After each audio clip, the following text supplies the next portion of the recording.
By 2002, Britney Spears, now 20 years old, was well on her way to becoming a venture capitalist in the making. Just as she was dominating the music industry and making her mark on the big screen, Britney wanted to delve into hospitality, as it seemed as a very lucrative market to dip her platform flip-flops into. While 2002 was well underway, and Britney was reaping the rewards of her major film debut, the MTV-produced, Shonda Rhimes-written Crossroads, Britney was already hard at work, balancing a music career, a kids camp dedicated to the arts, and a catering business that would serve the tri-state area. In the era of Sex and the City like upscale restaurants, it seemed like the vision behind this concept would be a surefire way that would have Britney and everyone employed by her smiling all the way to the bank. And with this birthed NYLA. Unfortunately, its staying power in the market would be short-lived, but never forgotten. So what was behind the rapid decline of this Midtown bistro?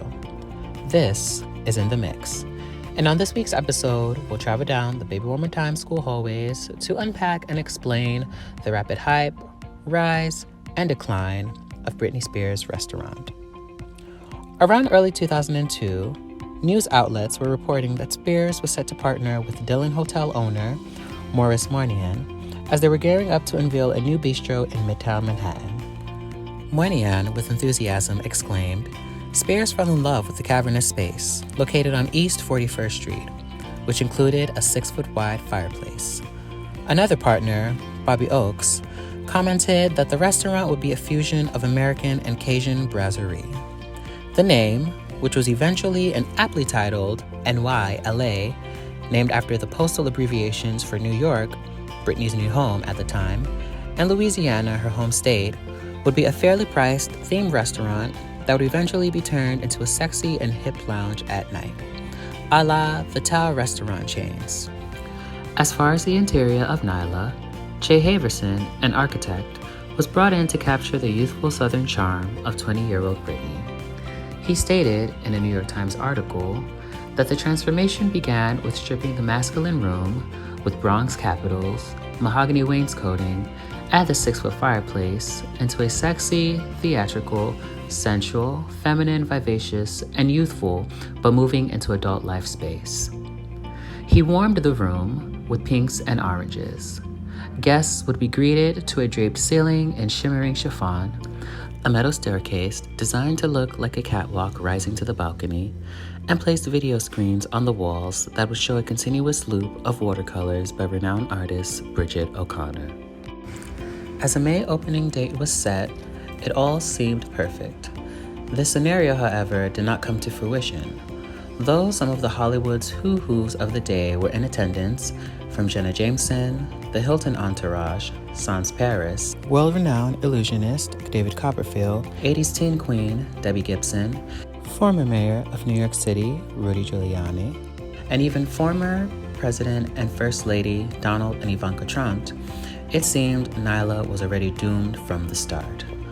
Opening night began with a rainstorm, followed by a not-so-spectacular turnout from spectators and frequent restaurant goers. And to add insult to injury, once reviews came out, they were lackluster. Hence the reason why management decided to switch its menu to Italian style in the following months. More bad news followed.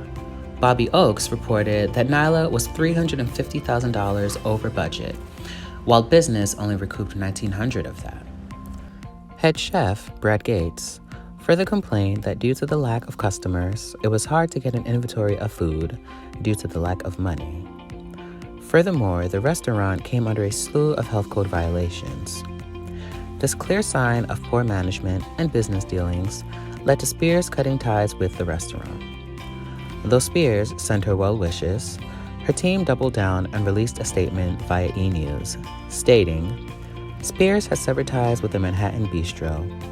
Spears felt that she had been left no choice but to part ways with NYLA as a result of management's failure to keep her fully apprised with information pertaining to its operations. They failed to bring her vision to reality. The statement further explained how Spears had no involvement in the day-to-day affairs of NYLA and never derived any money or other benefits from the chic bistro.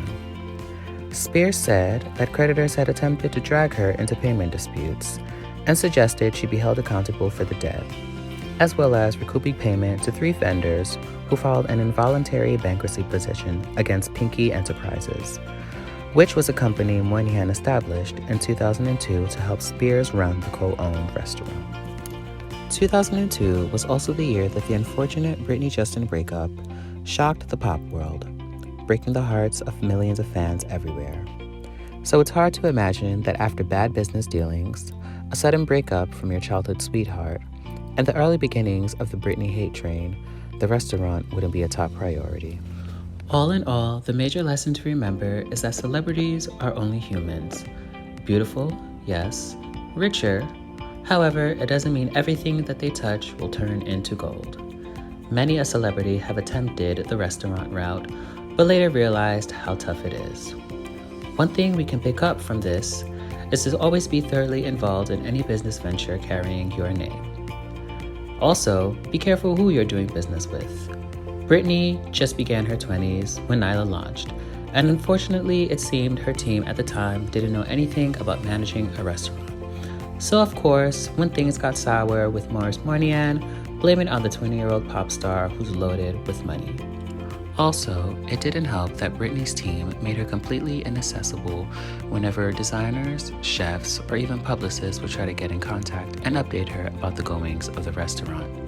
Despite the fact that she was on her 2002 Dream Within a Dream world tour, you could clearly see from her documentary Stages, released that same year, that Britney had ample time to be able to conduct business calls to be briefed on how things were coming along with the restaurant. Of course, Britney, being the ambitious Sagittarius that she is, would in 2 short years delve into the retail market and go on to launch one of the most influential and iconic celebrity fragrances of all time, Curious and the Fantasy line. Thank you so much for tuning in. Don't forget to leave a like, share your comments, and don't forget to subscribe. This has been In the Mix. Until next time.